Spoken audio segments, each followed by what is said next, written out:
নমস্কার বন্ধুরা, বাংলার ইনভেস্টর ইউটিউব চ্যানেলে আপনাদের সকলকে স্বাগত জানাই। চ্যানেলে প্রথমবার এসে থাকলে চ্যানেলটা অবশ্যই সাবস্ক্রাইব করে রাখবেন এবং তার সঙ্গে সঙ্গে পাশে থাকা বেল আইকন টিপে অল অবশ্যই সিলেক্ট করে রাখবেন, যাতে করে পরবর্তী ভিডিওগুলোর নোটিফিকেশন আপনাদের কাছে সবার আগে পৌঁছে যায়। তো চলুন আজকের এই ভিডিওটা শুরু করা যাক। তো প্রথমেই যদি দেখি, আজকের দিনে এই এফআইআইরা এরা একটা বড় পরিমাণে সেলিং করেছে। তো মার্কেটের পারফরমেন্স দেখে কিন্তু এটা বোঝাই যাচ্ছিল যে এফআইআই দের তরফ থেকে একটা হেভি সেলিং আসতে পারে। তো আজকের দিনে এফআইআইরা 2,910 কোটি টাকা শেয়ার বিক্রি করেছে এবং সেখানে এই ডিআইআইরা এরা 2582 কোটি টাকা শেয়ার কিনেছে। এরপরে যদি আমেরিকান মার্কেট দেখি, ডাও জোন্স এটা গ্যাপ ডাউন হয়ে ওপেন হয়েছে এবং বর্তমানে যদি দেখেন 0.47% নিচে ট্রেড করছে। আর নাসডাক কম্পোজাইট এটা একদম সামান্য নিচে রয়েছে, মাত্র 11 পয়েন্ট নিচে ট্রেড করছে। এরপর যদি ইন্ডিয়ান এডিআর গুলো দেখি, ইনফোসিসের এডিআর এটা আজকে কিছুটা রিকভার করেছে, 1% ওপরে রয়েছে।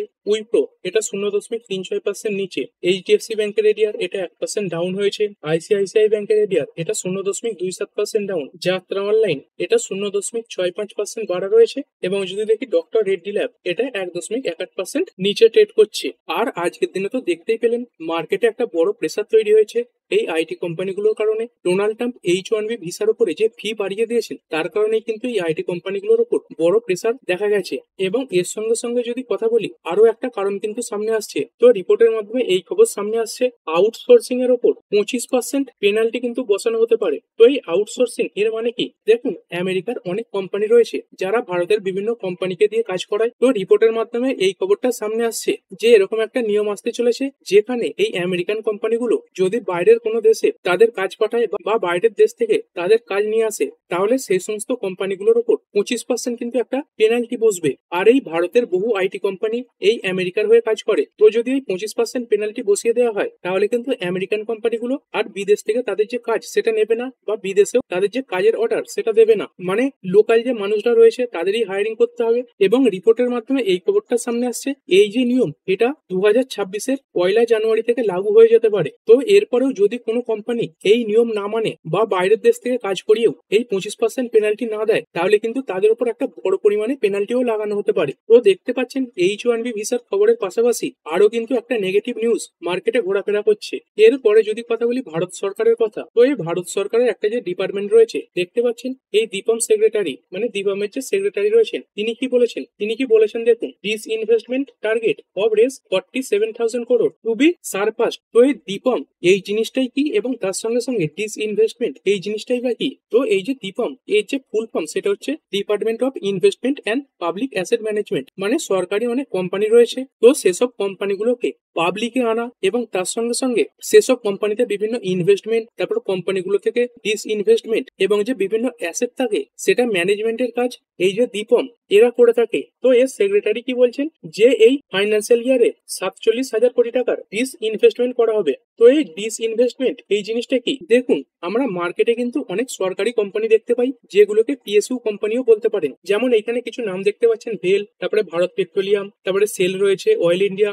এগুলো কিন্তু আগে পুরোপুরিভাবে 100% সরকারের কাছে ছিল। তো পরবর্তীকালে পাবলিকরা যাতে ইনভেস্টমেন্ট করতে পারে সেই কারণের জন্য মার্কেটে এটা লিস্ট করা হয়েছে। তো এই জিনিসটাকেই ডিস ইনভেস্টমেন্ট বলে, কারণ কোম্পানির আগে 100% ইনভেস্টমেন্ট ছিল, তো সেইখান থেকে কোম্পানির যে ইনভেস্টমেন্ট সেটা কমেছে, কারণ পাবলিকদের যে ইনভেস্টমেন্ট সেটাও হয়েছে। তো এটাকেই ডিস ইনভেস্টমেন্ট বলা হয়। তো এই যে ডিস ইনভেস্টমেন্ট এটা কি কি প্রকারে হতে পারে? প্রথমত যদি দেখেন, এই ওএফএস এর মাধ্যমে হতে পারে, এবং দ্বিতীয় যে জিনিসটা সেটা হচ্ছে আইপিও এর মাধ্যমে হতে পারে। তো এই দুটো জিনিসের মধ্যে তফাৎ কি রয়েছে চলুন দেখে নিই। প্রথমে যদি কথা বলি আইপিও এর ব্যাপার, আইপিও মানে এমন কোন কোম্পানি যাতে গভর্নমেন্টের 100% স্টেক রয়েছে, তো গভর্নমেন্ট সেই কোম্পানিটাকে শেয়ার মার্কেটে নিয়ে আসতে পারে।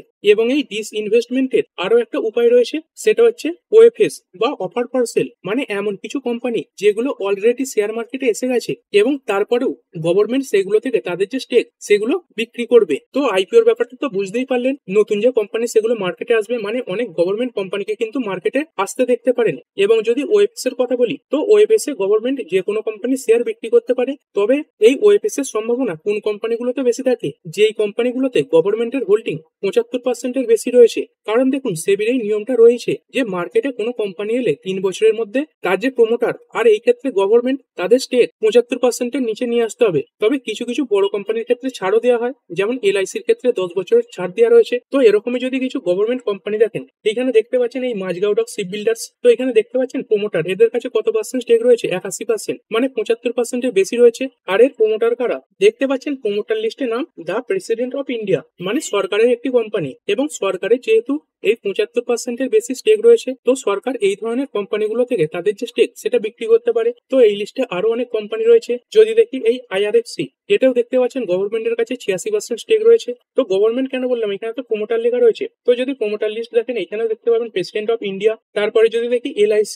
এটাও দেখতে পাচ্ছেন প্রোমোটার এদের কাছে রয়েছে 96%। আর এই LIC প্রোমোটার কারা, এখানে দেখুন প্রেসিডেন্ট অফ ইন্ডিয়া। এবং তার সঙ্গে সঙ্গে যদি দেখেন এই IDBI ব্যাংক, এইখানেও দেখতে পাচ্ছেন প্রোমোটারের কাছে বা গভর্নমেন্টের কাছে 94% স্টেক রয়েছে। তো গভর্নমেন্ট এই 47,000 কোটি টাকা মার্কেটে যেসব কোম্পানি লিস্ট রয়েছে তাদের শেয়ার বিক্রি করেও তুলতে পারে, বা মার্কেটে নতুন IPO নিয়েও আসতে পারে।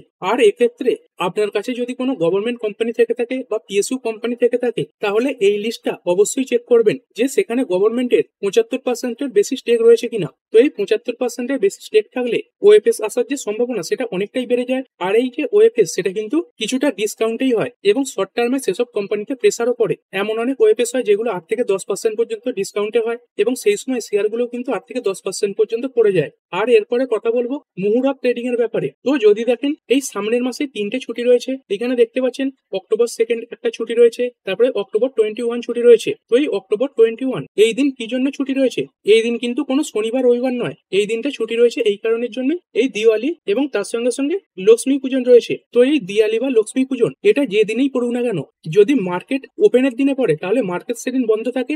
আর শনি রবিবার এমনিতেও মার্কেট বন্ধই থাকে, কিন্তু এই দিনে একটা স্পেশাল ট্রেডিং সেশন চালু করা হয়। 1 ঘন্টার একটা ট্রেডিং সেশন থাকে এবং তার আগে 15 মিনিট প্রি মার্কেট সেশন থাকে। মানে বর্তমানে যেমন দেখতে পান 9টা থেকে 9:15 এই প্রি মার্কেট সেশন থাকে এবং তারপরে মার্কেট স্বাভাবিকভাবেই ওপেন হয়। তো সেরকমই এই দিওয়ালি বা লক্ষ্মী পূজনের দিন একটা নির্দিষ্ট সময়ে 1 ঘন্টার জন্য মার্কেটকে ওপেন করা হয় এবং প্রি মার্কেট ওপেনিং সেশন নিয়ে প্রায় 1 ঘন্টা 15 মিনিটের একটা মার্কেট থাকে। তো এবারে দেখতে পাচ্ছেন এই যে NSE, তারা এই মুহূর্ত ট্রেডিং এর যে দিন টাইম এইগুলো কিন্তু ঘোষণা করে দিয়েছে। তো যদি দেখেন এইখানে একটা দেখতে পাচ্ছেন লেখা রয়েছে not in the usual evening slot, মানে এর আগে এই যে মুহূর্ত ট্রেডিং সেগুলো কিন্তু বিশেষ করে সন্ধ্যের দিকে হতো। মানে মোটামুটি ধরুন এই 5:30 থেকে 6:30 বা 6টা থেকে 7টা এই সময়ের মধ্যেই করা হতো। তো বর্তমানে যে ঘোষণা করা হয়েছে সেখানে কিন্তু একটা আনইউজুয়াল টাইম ধরা হয়েছে। তো NSE তরফ থেকে এই খবরটা সামনে আসছে। এই যে মুহূর্ত ট্রেডিং উইন্ডো সেটা এই 21শে অক্টোবর, এবং দিনের হিসেবে যদি দেখেন তাহলে মঙ্গলবার দিন পড়েছে। সেদিন 1:45 থেকে 2:45 পর্যন্ত চলবে এবং তার আগে এই 1:30 থেকে 1:45 পর্যন্ত প্রি মার্কেট সেশন থাকবে। তো এই মুহূর্ত ট্রেডিং এর দিনে আপনি কি করবেন, দেখুন এই দিনে ট্রেডিং করা এটা কিন্তু খুবই রিস্কি, কারণ মাত্র 1 ঘন্টার জন্য মার্কেট ওপেন থাকে। তো সেই মতো পজিশন নেওয়া, পজিশন খালি করা এইগুলোও চাপের ব্যাপার থাকে। আর দেখুন, আর যদি ইনভেস্টমেন্টের কথাও ভাবেন তাহলে এমন কিছু ব্যাপার নয় যে এদিন ডিসকাউন্টে আপনি অনেক শেয়ার পাবেন, বা অন্য দিনে যেসব শেয়ারগুলো 100 টাকায় চলছিল সেগুলো 50 টাকায় চলে আসবে, এরকম কোনো ব্যাপার নয়। অন্যান্য দিন স্বাভাবিকভাবেই যেমন মার্কেট ওপেন থাকে, এই সেদিনও কিন্তু মার্কেট স্বাভাবিকভাবেই 1 ঘন্টা ওপেন থাকবে। তো তাহলে কিসের জন্য এই মুহূর্ত ট্রেডিং সেশনটা করা হয়? কারণ দেখুন, এই দিওয়ালি লক্ষ্মী পূজনের দিন অনেকে বিভিন্ন অ্যাসেট কেনেন, কেউ সোনা কেনেন, কেউ রূপো কেনেন, কেউ বা রিয়েল এস্টেট কেনেন, এবং তার সঙ্গে অনেক ব্যক্তি এই শেয়ার মার্কেটে শেয়ারও কেনেন। তো শুধুমাত্র সেই একটি কারণের জন্যই এই যে মুহূর্ত ট্রেডিং সেশন সেটা ওপেন করা হয়। মানে এদিন কিন্তু কোনো স্পেশাল কোনো সিজন চালু করা হয় না যে আপনি শেয়ার ডিসকাউন্টে পাবেন, এরকম কোনো ব্যাপার নয়। তো আপনি এদিন মার্কেটে কিছু কেনাকাটাও করতে পারেন বা মার্কেট নাও দেখতে পারেন। এরপরে কিছু কোম্পানির ব্যাপারে কিছু আলোচনা করব। প্রথমে যদি দেখি জিও ফাইন্যান্সিয়াল সার্ভিসেস লিমিটেড, এই স্টকটা আজকের দিনে 1%-এর কাছাকাছি পড়েছে। তবে যদি দেখেন কোম্পানির জন্য ভালো কিছু খবরও আসছে। দেখতে পাচ্ছেন এই জিও ব্ল্যাকরক এদের যে জয়েন্ট ভেঞ্চারটা রয়েছে তার একটা NFO আনতে চলেছে। আর কিসের NFO? এই ফ্লেক্সি ক্যাপের NFO আনতে চলেছে। আর কবে থেকে ওপেন হবে? এই সেপ্টেম্বরের 23 তারিখ থেকে ওপেন হবে, মানে আগামীকাল থেকেই এই যে NFO সেটা কিন্তু ওপেন হয়ে যাবে। এবং কবে ক্লোজ হবে? এই অক্টোবরের 7 তারিখে ক্লোজ হবে। তো এই ফ্লেক্সি ক্যাপ ফান্ড এইটা কি জিনিস? দেখুন, এর মধ্যে বিভিন্ন ক্যাপের যে শেয়ার সেগুলো থাকে। যদি দেখেন লার্জ ক্যাপ স্টক থাকে, তার সঙ্গে সঙ্গে মিড ক্যাপ স্টক থাকে, এবং তার সঙ্গে সঙ্গে স্মল ক্যাপ স্টকও থেকে থাকে। এবং এই ধরনের যে NFO গুলো রয়েছে এইগুলোর যে রিটার্ন সেগুলো কিন্তু এমনি ইন্ডেক্সের থেকে একটু বেশি হয়। এবং জিও ব্ল্যাকরকের এই যে ফ্লেক্সি ক্যাপ ফান্ড সেখানে কিন্তু অনেক কিছু সুবিধাও থাকবে। যদি দেখেন এই অ্যাক্টিভ ইকুইটি স্ট্র্যাটেজি থাকবে, তার সঙ্গে সঙ্গে AI এর ব্যবহার থাকবে, তারপর ডাটার ব্যবহার থাকবে, এবং কিছু হিউম্যান এক্সপার্টাইজও কিন্তু থাকবেন। এর পরের কোম্পানি KEC ইন্টারন্যাশনাল লিমিটেড। এই কোম্পানির জন্য কি খবর আসছে? এই কোম্পানিটা 3,243 কোটি মূল্যের একটি অর্ডার পেয়েছে, এবং এই যে অর্ডার সেটা কিন্তু ওভারসিজ কান্ট্রি থেকে পেয়েছে, মানে দেশের বাইরের কোনো কোম্পানি থেকে পেয়েছে। তো দেখতে পাচ্ছেন কিসের জন্য অর্ডার পেয়েছে? এই 400 কিলোভোল্ট ট্রান্সফার ট্রান্সমিশন লাইনের জন্য অর্ডার পেয়েছে। কাদের থেকে পেয়েছে? ইউনাইটেড আরব এমিরেটস বা ইউএই, এদের থেকে পেয়েছে। এবং এই অর্ডারে কোম্পানিটা কি করবে? দেখতে পাচ্ছেন এই টাওয়ার, তার সঙ্গে সঙ্গে হার্ডওয়্যার এবং যে বিভিন্ন পোলস রয়েছে সেইগুলোই আমেরিকাতে সাপ্লাই করবে। এর পরের কোম্পানি ব্রিগেড এন্টারপ্রাইজেস লিমিটেড। এই কোম্পানিটা একটা জয়েন্ট ডেভেলপমেন্ট এগ্রিমেন্ট সাইন করেছে, যেখানে এই কোম্পানিটা 7.5 একর জায়গাতে একটা প্রজেক্ট তৈরি করবে এবং এই প্রজেক্টের যে অ্যাপ্রক্স ভ্যালু সেটা হচ্ছে 1200 কোটি টাকা। এরপরে আরবিএনএল, এই আরবিএনএল কোম্পানিটা সাউদার্ন রেলওয়ের তরফ থেকে অর্ডার পেয়েছে। তো দেখতে পাচ্ছেন বিভিন্ন রেলওয়ে সংক্রান্ত অর্ডার, এবং এই অর্ডারের যে অ্যাপ্রক্স ভ্যালু সেটা হচ্ছে 145 কোটি টাকা, এবং কোম্পানিকে এই যে অর্ডারটা সেটা 540 দিনের মধ্যে কমপ্লিট করতে হবে। তারপরে যদি কথা বলি RDB infrastructure and power limited, এই কোম্পানির জন্য বড় একটি খবর আসছে। এই কোম্পানিটা দেখতে পাচ্ছেন একটা মৌ সাইন করেছে। কাদের সঙ্গে করেছে? এই স্টারজেন পাওয়ার প্রাইভেট লিমিটেড, এদের সঙ্গে করেছে। কি জন্য করেছে? এই সোলার পাওয়ার প্রজেক্টের জন্য করেছে। তো এখানে 52 মেগাওয়াট এসি বা 65 মেগাওয়াট ডিসি লাইন সরবরাহ করা হবে এই নাগপুর মহারাষ্ট্রের 5খানা জায়গাতে। এবং এই যে অর্ডারটার মূল্য সেটা কত? দেখতে পাচ্ছেন 225 কোটি টাকা। তো কেন বললাম এই অর্ডারটা কোম্পানির জন্য বড়? কারণ কোম্পানির যদি মার্কেট ক্যাপ দেখেন, এটা কিন্তু একটা ছোট সাইজের কোম্পানি, মাত্র 936 কোটি টাকার মার্কেট ক্যাপ রয়েছে। এবং এই মার্কেট ক্যাপে কোম্পানিটা 225 কোটি টাকার একটি অর্ডার পেয়েছে, এবং কোম্পানিকে এই অর্ডারটা 1 বছরের মধ্যে কমপ্লিট করতে হবে। এর পরের company doctor Reddy's laboratories limited. যদি দেখেন এই কোম্পানির জন্য ভালো একটি খবর রয়েছে। এই ডক্টর রেড্ডিজ ল্যাব, এই কোম্পানির যে একটি বায়োসিমিলার রয়েছে, তারা এই ইউরোপিয়ান মেডিকেল যে এজেন্সি রয়েছে তাদের থেকে ছাড়পত্র পেয়েছে। তো কোম্পানি তাদের এই ওষুধটা এবার থেকে ইউরোপে বিক্রি করতে পারবে, এবং এই ইউরোপিয়ান মেডিকেল এজেন্সি এদের তরফ থেকে এই কোম্পানিটা পজিটিভ রিভিউও পেয়েছে। এরপরে যদি কথা বলি কেপিন টেকনোলজিস লিমিটেড, এই কোম্পানিটা দেখতে পাচ্ছেন আজকের দিনে 5.21% ডাউন হয়ে বন্ধ হয়েছে। তো এর পেছনে কি খবর?